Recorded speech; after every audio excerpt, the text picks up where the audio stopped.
then we're good to go.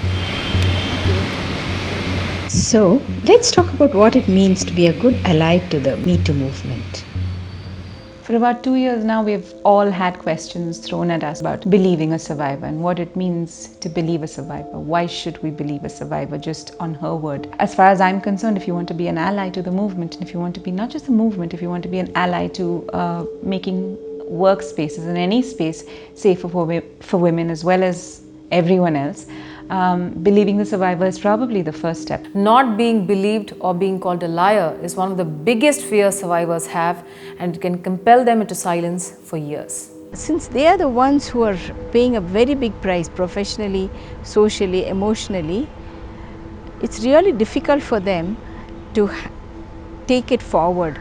So, as a bystander and as an ally, the least we can do is to stand by and validate them, believe them, and support them. When someone tells you, this is what happened to me, your first response should be, listen, this is really serious. We need to get this complaint investigated. And an investigation cannot happen unless you believe a survivor.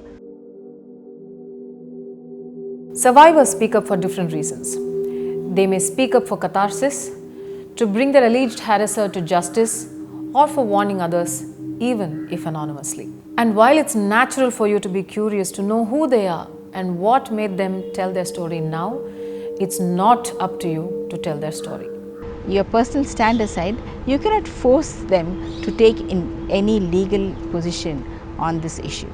And then comes the issue of calling out loved ones for sexual harassment. It's very, very tricky. It's a really difficult situation that puts a lot of stress on relationships. It's very easy when you think of perpetrators as someone outside the immediate circle. But do know that the society is made up of you, me, and our loved ones. And knowingly or unknowingly, we end up being enablers to this culture of silencing survivors of sexual harassment or sexual violence. So, when there are conversations in the family with your loved ones, which comes up to blaming the victim or shaming the victim, we will have to stand up and call it out, protect the victim, support them. And it's not going to be easy, but we have to start somewhere, so let's do it. I think it's important to call them out within a family, among your family members, and confront them directly if that's possible, if there is no danger to life or limb, when not all of us have the privilege of that safety. Check with the victim of harassment and ask her, hey, do you need for this to be called out? Because there are times when women are not ready for that kind of confrontation. So check with this person, see if you can call out, go take the guy aside, tell him, listen, you know what's going on. Sometimes, many times, that's enough to stop the garden variety harasser, as for the want of a better word. Even if you're a feminist, it can be really hard and quite devastating if a friend, a loved one, a family member, or a colleague is named as a sexual harasser. It's really hard, I know, to believe the survivor in such a context. But it's really, really important to enable this process by at least supporting the survivor by not attacking them. It's very important not to attack the survivor, at least to not to refrain from shaming the survivor either personally or publicly. And it's important to at least have an attitude of support. I suggest take a little time out to maybe step back and think about how you want to go ahead and what you want to talk about, and if you want to say anything at all, what are the things that you need to speak to the rest of the family or your friend circle, or if your persona is public enough, what you want to tell the rest of the world. And not everyone gets taken with the same level of seriousness. If you happen to be a cisgendered upper caste woman, it's quite likely that you'd be taken more seriously than, say, a queer or a Dalit woman.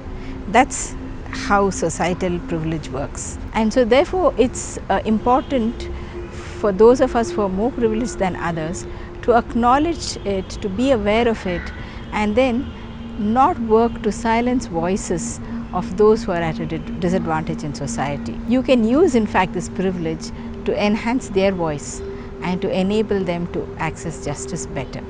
All of us have heard women from upper castes, economically well-to-do women talk about, oh, how bad harassment was, and it was bad. But how many stories do you know, unless it's as gruesome as rape and murder, how many stories do you know from women from oppressed spaces and marginalized communities? If you're a man, please use your male privilege to ask your employers to have a gender-balanced workforce and check with your male colleagues to see if they are making women uncomfortable. And as a male boss, don't deny opportunities to women colleagues on the pretext that you do not want to be named in another Me Too incident. Just because you're afraid that you might be called out unfairly for harassment, that shouldn't be a reason for you to deny women opportunities. A good way to not be called out is to not harass women. Does your office have an internal complaints committee to handle workplace sexual harassment? Because there's a law that says that any organization with 10 employees has to have one, and it has to be headed by a senior woman staff. Yes, we have an IC. Okay, so who is on your IC? Do you know who's on your IC? And there were times when people said, no, we have no clue who's on the IC. One mail comes in the beginning of the year listing names, but we don't actually go back unless there's some trouble to report. You can also demand sexual harassment and gender sensitization workshops at your workplace so that everybody in your office is aware as what counts as appropriate workplace behavior. And if any colleague approaches you with any complaint of this nature, don't hesitate to take the steps to help that person, to support that person, maybe to make the management aware of the situation. Support the survivors.